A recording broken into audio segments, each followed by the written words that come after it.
என்னப்பா வீடு அள்ளுது பின்ன ஓட்டுறோம்ல. என்னைய ஓட சொன்னா உருட்டுற? டிராபிக்ல அப்படித்தான் தம்பி போகணும். நான் ரொம்ப தைரியமா இருக்கிறேன். வேற என்ன பண்ண முடியும்? எல்லாம் அங்கே வைங்க அங்க இதெல்லாம் போறது பார்த்தா எனக்கு பயமா இருக்கு. அதனால போடுறோம் அது பார்த்தா எனக்கு பயமா இருக்கு. கடவுளே என்னை காப்பாத்து, என்னை இறக்கி விடியா. ஐயோ ஐயோ ஐயோ ஐயா, ஏற்கனவே என்ன இருக்க நகரத்தை கூட ஒரு கொடுத்துறியா. அங்க பாரு ஃப்ரெண்ட் போ. எங்க ஐயா நீ பாக்காதயா, நீ ஏன் பாக்குற? நீ வண்டி ஓட்டுறியா, நீ பாக்க கூடாதயா. நீ வாங்காத. அதே மாதிரி இங்க பாரு, இந்த மாதிரி இப்படி வரும்போதெல்லாம் நீ இந்த சைடு போகாத, வருவா வேகமா இப்படி போ. அங்கேயே வர. நீ லெஃப்ட் போறியா இல்லையா? நான் கத்துவேன், இந்த டோல்கேட்ல நான் கத்துவேன்.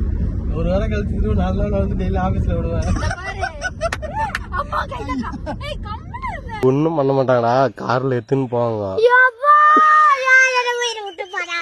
ஒரு ஒருத்தர கிளாஸ் பண்ணும்போது எனக்கு வயிறுல புலி குழம்பே வச்சிருவாட்டுக்கு.